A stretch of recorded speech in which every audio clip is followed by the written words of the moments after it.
Bonjour et bienvenue à tous et à toutes dans ce journal hebdomadaire du Tibet cette semaine. Je suis Pema Tsewang avec une nouvelle édition d'actualité sur le Tibet, sa sainteté, le Dalai Lama et l'administration centrale tibétaine. Voici les titres de cette semaine. Sa sainteté, le Dalai Lama prodigue un enseignement à la jeunesse tibétaine. Sillon visite des villages tibétains du sud de l'Inde.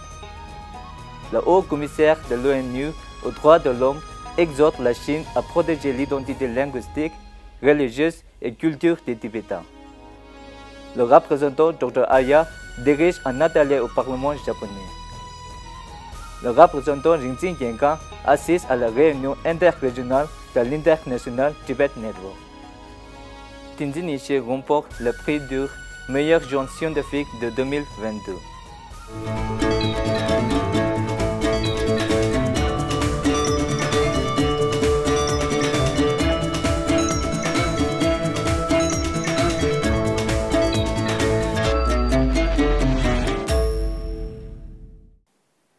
Cette semaine, au cours de l'enseignement annuel de 2 jours destiné aux jeunes Tibétains, Sa Sainteté le Dalai Lama a enseigné l'hymne à la production dépendante de la J. Tsongkhapa, suivi d'une initiation d'Avalokiteshvara. Sa Sainteté a fait remarquer que les procédures d'initiation et d'enseignement étaient diffusées en direct sur Internet et que, par conséquent, si leur foi et leur engagement sont imprenables, les disciples peuvent recevoir l'initiation même s'ils sont physiquement éloignés. Sa Sainteté a exprimé l'espoir dans la résolution du conflit sino-tibétain et réaffirmé qu'il pourrait vivre encore 15 ou 20 ans.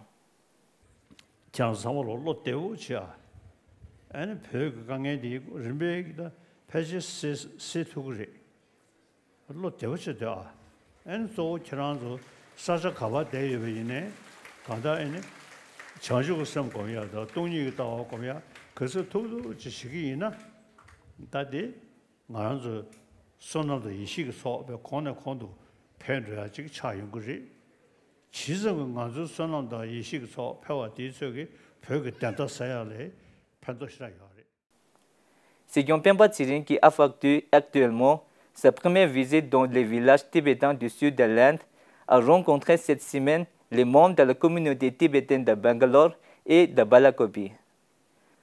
S'adressant aux administrateurs, aux professeurs et aux étudiants de l'Institut du Dalai Lama pour l'enseignement supérieur, ainsi qu'aux professeurs et au personnel du collège de Menzikan, Segyong a réaffirmé les 2 principaux engagements de l'actuel Kashar, s'appliquer fermement à résoudre le conflit sino-tibétain et à répondre aux besoins de bien-être des Tibétains en exil.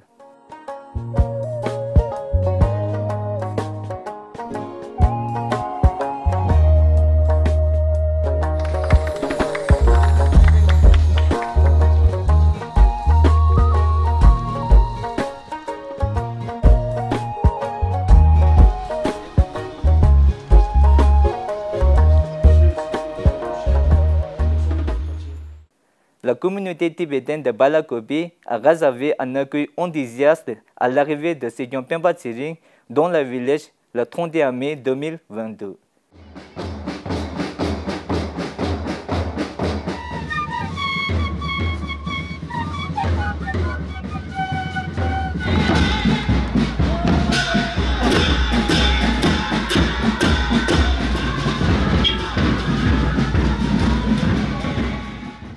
Segyong a également rendu visite aux professeurs et aux étudiants de l'école Tisiwi, puis aux institutions monastiques, notamment le monastère de Serajé, Serame, Namjoling et le monastère de Tashilumbo.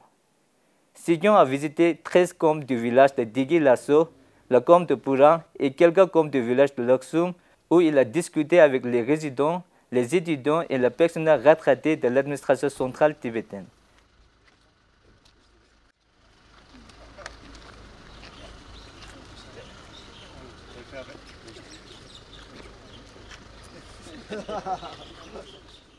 Dans l'année qui a suivi sa prise de fonction, Segyong Pempa Tsering a visité environ 25 villages en Inde où il s'est adressé plusieurs au public pour assurer la bonne communication des engagements fondamentaux du 16e Kashar et de ses activités.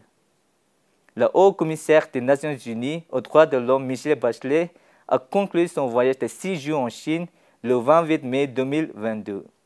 En ce qui concerne la situation du peuple tibétain sous oppression chinoise, le haut-commissaire a déclaré à la fin de la mission qu'il était important que l'identité linguistique, religieuse et culturelle des Tibétains soit protégée et que le peuple tibétain soit autorisé à participer pleinement et librement aux décisions concernant sa vie religieuse et que le dialogue puisse avoir lieu. Elle a déclaré avoir discuté des politiques d'éducation et souligné l'importance pour les enfants tibétains d'apprendre dans leur propre langue et culture dans le cadre de leur famille ou de leur communauté. À l'occasion du 27e anniversaire de la disparition forcée du 11e Panchen Lama, Genri Chogyinma, le bureau de liaison de sa sainteté le Dalai Lama pour le Japon et l'Asie de l'Est a organisé un atelier et une conférence de presse dans la salle de conférence du Parlement japonais. M. Ishikawa Akimasa, secrétaire général du groupe parlementaire japonais pour le Tibet, le professeur Ishiyama Yumiko de l'université de Waseda et vénérable Kobayashi Shue de Subei Samga figuraient parmi les intervenants. Le représentant Dr. Arya Tsewang-Gyebo a expliqué comment le monde avait ignoré la tragédie du Tibet il y a 70 ans et comment cela avait encouragé la Chine et d'autres régimes totalitaires à faire des intrusions territoriales. Dans un communiqué de presse, le représentant Dr. Arya a demandé la libération immédiate du Panchen Lama et de sa famille et exigé la liberté religieuse au Tibet.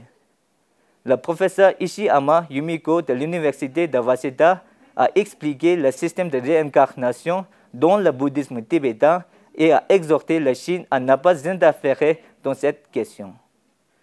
Une trentaine de personnes, dont des législateurs et des membres de personnes japonais, des représentants des médias, des partisans du Tibet et des Tibétains, ont assisté à l'atelier et à la conférence.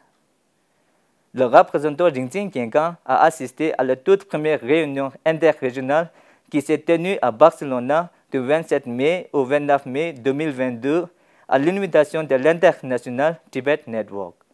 Le représentant Rinzin Kengan a rencontré les membres du conseil exécutif de la communauté tibétaine vivant en Espagne et exhorté à la coopération. Plus de 55 participants tibétains et sympathisants du Tibet venus de 18 pays différents d'Afrique, d'Amérique, d'Asie et d'Europe se sont réunis à la Casa del Tibet pendant 3 jours pour discuter, délibérer et optimiser l'efficacité du mouvement tibétain mondial. Le vénérable Thubten Wangche et M. Thubten Gyatso, membres du Parlement tibétain en exil représentant l'Europe, étaient également présents à la réunion. Convoqué par l'ITN, il s'agissait de la première réunion en personne des groupes de soutien au Tibet depuis le début de la pandémie de Covid-19. Le représentant Rinzin Kengan a également rencontré l'ancien star du basketball de la NBA Enes Kanter Freedom et le vice-président Piserno au Parlement européen. L'étudiant tibétain Tenzin Yishe a reçu le prix du meilleur jeune scientifique de l'année 2022. Avant cela, il avait reçu le prix du meilleur étudiant-chercheur de l'année 2021 des anciennes républiques de l'Union soviétique. Tenzin Yishe est un étudiant tibétain en médecine qui étudie à l'Institut médical asiatique dans la ville de Bishkek, au Kyrgyzstan, ancienne république de l'Union soviétique. Il a terminé sa scolarité au TCU Suja et son lycée au TCU Balakopi. Il a également reçu de nombreuses autres récompenses et certificats d'appréciation, notamment de l'Organisation mondiale de la santé pour sa contribution à la science et à la médecine et sa participation à des programmes organisés par l'Organisation mondiale de la santé. C'est tout pour cette semaine. Merci d'avoir suivi Tibet TV. À la semaine prochaine.